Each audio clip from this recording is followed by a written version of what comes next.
लोकनेते डॉक्टर पद्मभूषण बाळासाहेब विखे पाटील यांच्या नावाने उपाधीने जे काही आपण संस्था एज्युकेशन संस्था सुरू केलेली आहे यांच्या अंतर्गत दरवर्षीप्रमाणे याही वर्षी आपण कला विज्ञान गणित या विषयाचे प्रदर्शन आपल्या अहिल्याबाई होळकर या शाळेमध्ये भरवलेलं आहे. आज महत्त्वाचा दिवस म्हणजे भारतरत्न डॉक्टर बाबासाहेब आंबेडकर यांच्या महापर्व दिनानिमित्ताने हे प्रदर्शन भरलेलं आहे आणि याच्यामध्ये जवळजवळ 50-60 शाळांनी याच्यामध्ये भाग घेतलेला आहे. हा भाग घेत असताना त्यांच्या कलागुणांना वाव देण्यासाठी आणि मेंदूला चालना मिळण्यासाठी दरवर्षी हे प्रदर्शन भरवलं जातं. याच्यामध्ये जे काही वर्षभर आपल्या शाळेमध्ये मुलांना शिकवलं जातं याच्यामध्ये या ग्रामीण भागातल्या मुलांनी ज्या पद्धतीने त्यांचे प्रयोग इथं सादरीकरण केलेलं आहे त्याच्यामध्ये सोलरचा जास्तीत जास्त फायदा आपल्या शेतकऱ्यांना कसा होईल, कारण दिवसेंदिवस विजेचे प्रॉब्लेम वाढत चाललेले आहेत. त्या दृष्टीने त्यांनी सोलरचे प्रयोग ठेवलेले आहे. टाकाऊपासून टिकाऊ या गोष्टी त्यांनी तयार केलेल्या आहेत. दररोजची रस्त्यावरची जी काही रहदारी आहे याच्यापासून जे प्रदूषण होत आहे हे प्रदूषण होऊ नये या दृष्टीने त्यांनी वेगळे प्रयोग तिथे ठेवलेले आहेत. हे प्रयोग ठेवत असताना जवळजवळ 750च्या आसपास वेगवेगळ्या शाळेतल्या मुलांनी तिथं जे प्रयोग सादरीकरण केलेलं आहे त्याच्यापासून निश्चितच मुलांना चांगल्या पद्धतीचं ज्ञान अवगत झालेलं आहे आणि याचा फायदा सर्वसामान्य शाळेतल्या जे मुलं आहेत ग्रामीण भागातले यांना झालेला आहे. हेतू हाच असतो की या ग्रामीण भागामधले मुलं हुशार फार असतात, फक्त स्वतःचा आत्मविश्वास जो कमवलेला असतो हा आत्मविश्वास या निमित्ताने तयार होत असतो.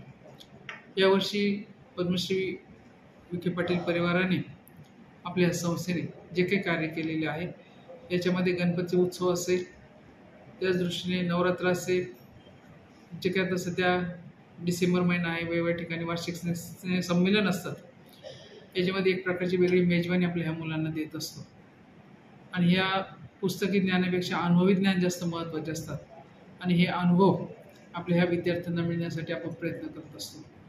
म्हणून हे प्रदर्शन जे आता विद्यार्थ्यांनी इथं घेतलेलं आहे भरवलेलं आहे तर निश्चित याच्यामधून चांगलं जनरल नॉलेज आमच्या विद्यार्थ्यांचं वाढलेलं आहे आणि हेच विद्यार्थी पुढच्या दृष्टीने चांगले तयार होऊन जे पद्मश्रींनी स्वप्न बघितलं होतं की शेतकऱ्यांच्या मुलांनी शिकलं पाहिजे, स्वतःच्या पायावर उभं राहिलं पाहिजे, अशा पद्धतीने हे विद्यार्थी आपल्या संस्थेमधून तयार होऊन निश्चितच आज नावलौकिक आपल्या ह्या विद्यार्थ्यांचं झालेलं आहे.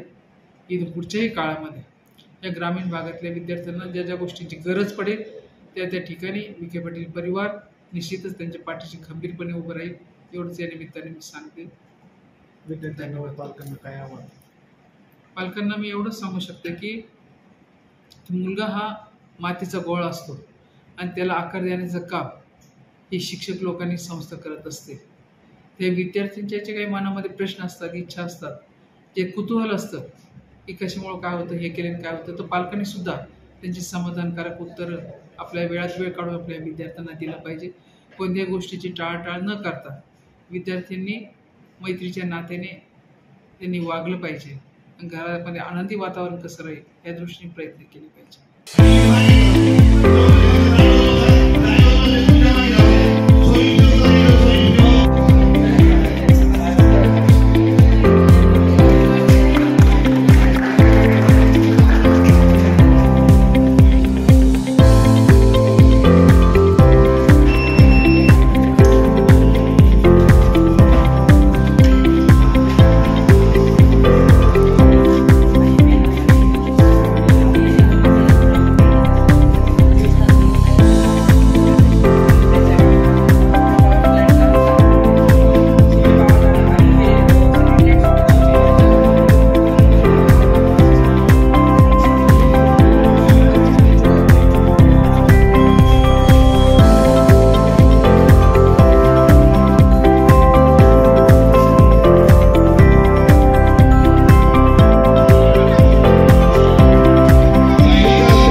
पुढील संपर्क